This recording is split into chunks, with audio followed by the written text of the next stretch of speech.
আসসালামু আলাইকুম, সবাই কেমন আছেন? আমি আলহামদুলিল্লাহ ভালো আছি। একটু একটু করে চলার নামই হলো পথ চলা। তো শুরু করেছিলাম লিজার পথ চলা দিয়ে, আলহামদুলিল্লাহ সেটা চলছে।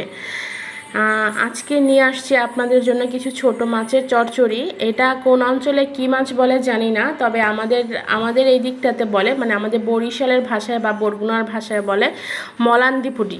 এখনকার কি নাম বলে আমাকে কমেন্টস করে জানাবেন। তেলটা গরম হয়ে আসছে, তেলটা গরম করতে দিয়ে দিয়েছি। আমি ম্যাক্সিমাম রান্নাই, মানে অনেক রান্নাই আমি আমার এই কারেন্টের চুলায় রান্না করি। তো এখানে সামান্য হলুদ মরিচ দিয়ে দিলাম, চাচ্ছি বাবুকে একটু খাওয়ানোর জন্য। ছোট মাছে তো অনেক পুষ্টিই থাকে, সেটা তো আপনারা জানেন। তো মরিচ, হলুদ, পেঁয়াজ দিয়ে দিয়েছি, আর অন্য কোনো কিছু দিচ্ছি না। আর লবণ দিচ্ছি। আর অনেকেই দেখা গেছে যে আদা, রসুন এসব দিয়ে থাকে, আমি আবার এইসব খুব কম দেই। এই তো সাথে দিয়ে দিলাম, মানে গরম কড়াইতে মাছটা দিয়ে দিলাম। আমার কাছে ভালোই লেগেছে। মানে রান্নাটা হচ্ছে কি একটা আর্ট, তবে সেটা যদি সে যতই আর্ট করে রান্না করতে পারে, তা সেটা খেতেও অনেক তৃপ্তিদায়ক হয়। এই তো মাছটা আবার একটু উল্টিয়ে দিচ্ছি, দেখুন একটু ভাজা ভাজা হয়ে যাচ্ছে, ভালোই লাগতেছে কিন্তু দেখতে, ঠিক না?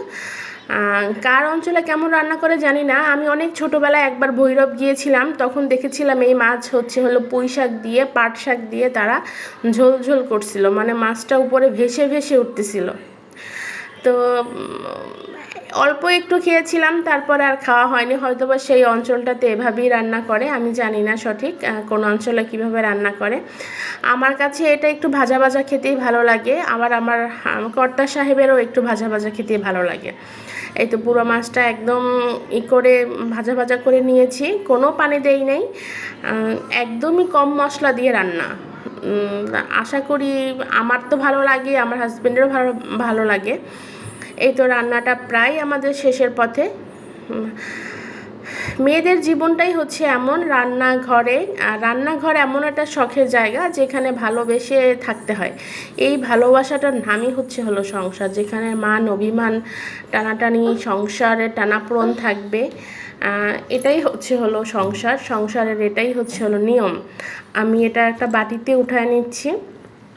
আমার রান্নাঘরটা বেশ ছোট, তো এই ছোটোর মধ্যে থাকতে হয়, যেহেতু আমরা ভাড়া বাসায় থাকি। এই একটু বাটিতে উঠিয়ে নিচ্ছি, দেখতে পাচ্ছেন, একটু একটু করে উঠিয়ে নিচ্ছি।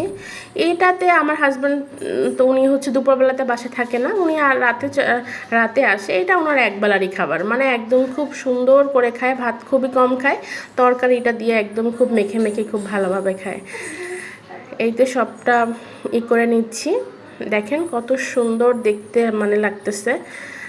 একদম সামনে থেকে দেখাচ্ছি, দেখেন কতটা সুন্দর লাগতেছে, মানে ঝরঝরে হয়েছে পুরোটাই খাবার। ভালো থাকবেন সবাই।